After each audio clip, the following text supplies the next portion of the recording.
Conmigo el profesor Nicolás Gerón es candidato a rector.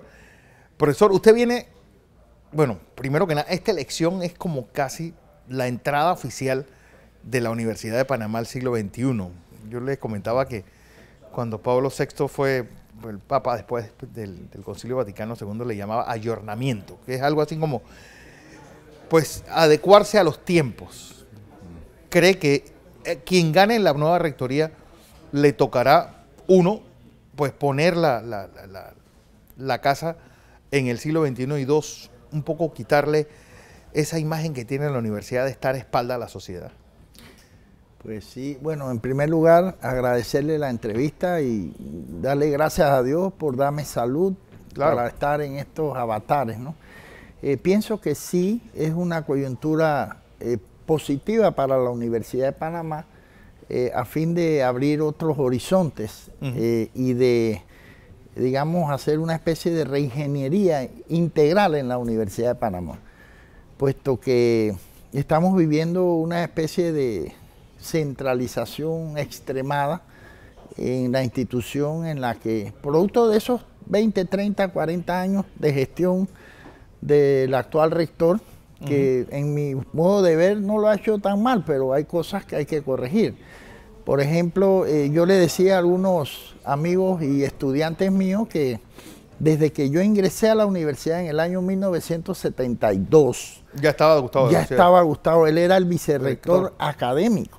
Él era el que dirigía la universidad, puesto que el rector... Sí, porque pasó Edwin Fábrega, pasó Rómulo Escobar Betancourt, pasaron muchos rectores que eran más políticos que académicos. Edwin Fábrega fue una figura fugaz, ¿no? Sí. Pero Rómulo Betancourt sí gestionó un periodo, pero con motivo de los tratados Torrijos-Carter, él era el que dirigía el equipo negociador, por lo tanto él no tenía presencia en la Universidad de Panamá. Y el que dirigía los aspectos administrativos, académicos de la universidad era Gustavo. A pesar de que el decreto 144 establecía que del consejo directivo estaba el ministro de Educación, que en esa época era el doctor Aristides Royo. Pero en la práctica él era el hombre clave. Él era el que decidía el rumbo de la institución. Él fue el que administró los famosos programas estos UNIPAM-BIP, que fueron los que financiaron la reconstrucción de estructuras. ¿A usted le tocó esa época donde se masifica la universidad? Es correcto. Realmente la Universidad de Panamá debe, pues, estrechar un poco, buscar esa meritocracia que tenía en los años 60 y hacerse más manejable con el presupuesto que tiene. ¿Cómo no? Ahí está el conflicto entre calidad y cantidad. La masificación fue un hecho positivo para la sociedad panameña porque, como yo le decía en una entrevista anterior, toda esa juventud fogosa de la década del 70 tuvo la oportunidad de ingresar a la universidad y dedicarse al estudio, a diferencia de otras juventudes de otros países vecinos que se fueron a hacer la revolución a través de las armas. En Colombia, en Centroamérica, recuerde que hubo guerra en toda esa área y precisamente a raíz de esas guerras fratricidas es que se crea el famoso parlamento, ¿no? El Parlacén, y para pacificar la región. De forma tal, bueno, la universidad sí abrió muchas oportunidades, consolidó esa famosa máxima que habla de la movilidad social de jóvenes sin futuro, que la universidad les abrió un futuro. Generaciones que hoy día, inclusive esta ciudad que ha crecido urbanísticamente, los arquitectos, los ingenieros, los médicos, todos esos profesionales que han hecho de este país son egresados de esa universidad. Pues como si fuera el caso de Júpiter. Es decir, la hija resultó ser más exitoso que el padre. Es decir, la UTP, nacida desde la Universidad de Panamá, es una universidad por excelencia reconocida en toda el área. Correcto. Y no ha pasado eso con la madre, con la Universidad Nacional. Mire, eso se explica cuando usted comprende a profundidad algunos conceptos fundamentales. Mire, por ejemplo, hablar de la academia, hablar de la tecnocracia, hablar de la burocracia. Esos son conceptos que se desarrollan conjuntamente, entrelazados unos entre sí. La universidad tecnológica es en el mundo académico y tecnocrático es el máximo en Panamá. Ahí se forman jóvenes tecnócratas. Ellos andan con visera. El aspecto humanístico, el aspecto social, para ellos eso es irrelevante. Ellos son técnicos. Ellos ven todo en función de la ganancia o la pérdida de costo o oportunidad. Ellos no ven la parte social de las cosas. Y, por ejemplo, la Universidad de Panamá sí tiene un concepto intrínseco de un profundo sentimiento humanístico en la formación de sus profesionales. Uno ve, por ejemplo, a usted le toca preparar a la gran masa de la burocracia nacional. Y nada más hay que ir a una entidad pública para darse cuenta, ¿sabes? Que se ha perdido ese trato, se ha perdido ese roce, correcto. Se ha perdido... Correcto. Ya no vamos a decir de los procedimientos que son cada vez más, claro, más lentos, más largos, claro, sino también el trato humano en muchos aspectos se ha desaparecido. Sí, es correcto. Mire, lo que pasa es que el sector público se ha extremadamente politizado, ¿no? Nosotros tenemos una dirección de carrera administrativa que sí, no inoperante total. Inoperante, digo, no quiero decirlo en el sentido crítico porque estamos tratando de establecer un vínculo con la DIGECA y también ahora mismito tenemos al director de la Escuela de Administración Pública en una gira a nivel nacional para ver cómo vinculamos a la universidad con el proceso de descentralización, claro, con la Secretaría Nacional de Descentralización, porque los municipios son un potencial para el desarrollo de este país.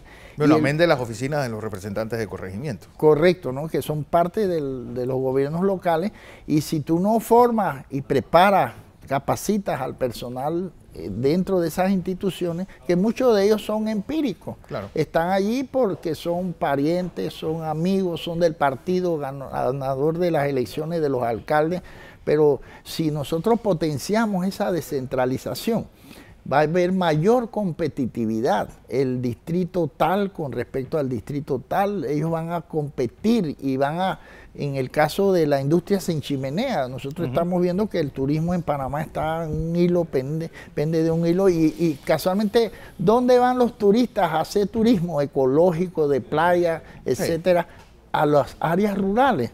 Entonces, en la medida que se potencie y se prepare el personal, el recurso humano en estas entidades, pues eso va a ser garantía. ¿Cuál es su visión de la universidad en esta tercera década del siglo XXI?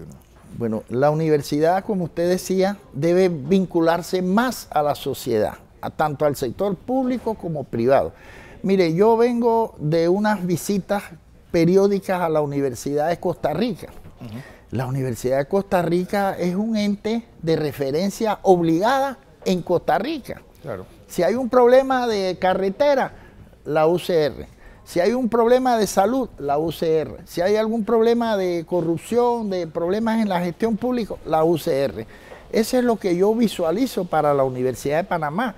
Pero eso también implica que el patrono de la institución, que es el Estado, el gobierno, tenga una visión mucho más integradora, más proactiva hacia la universidad. Claro. Hoy día los dirigentes políticos que acceden al poder ven a la universidad como si fuera un adversario del otro lado de la acera. Desde Guillermo Endara no hay un solo rector que haya pasado por un presidente que haya pasado por la Universidad de Panamá. Bueno, mire, paradójicamente el presidente actual hizo una visita a la Universidad de Panamá. ¿Sabe dónde? Pasado por ahí a sacar una fotocopia. No, él fue a visitar la Facultad de Medicina de la Universidad de Panamá, al margen de todas las autoridades universitarias. Yo siendo vicerrector, cargo del cual... ¿Se enteraron de eso cuando estaba Cuando ya estaban la gente del SPI y todo. Él hizo un contacto directo con el decano de Medicina. Y el decano de Medicina no informó a ningún miembro del consejo académico, ninguna autoridad. Nosotros llegamos porque la seguridad interna nuestra notificó de esa visita. Pero inclusive el Estado, ¿qué es lo que debe hacer? No solamente para la Facultad de Medicina, el Estado, el gobierno aportó 70 millones de dólares a través del Ministerio de Salud para crear y construir la nueva Facultad de Medicina en la ciudad hospitalaria.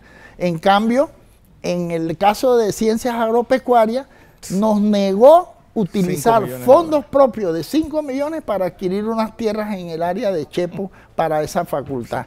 Entonces es un contrasentido. Nosotros hacemos un llamado al gobierno nacional que la Universidad de Panamá es parte del Estado panameño. Bueno, elecciones el 29 de junio son. El 29 de junio. Y efectivamente es una coyuntura que le va a dar la oportunidad a los electores de escoger de varias opciones. Son 6 opciones. Y no se va a polarizar como en otras ocasiones de que vamos a ir pero en contra de, para que gane fulano y tal. Esta vez el electorado tiene una oportunidad muy bonita de escoger un candidato que garantice la continuidad y la proyección de esta universidad, que es una universidad del pueblo panameño. Así es, gracias. Profesor Nicolás Gerón, candidato a rector de la Universidad de Panamá.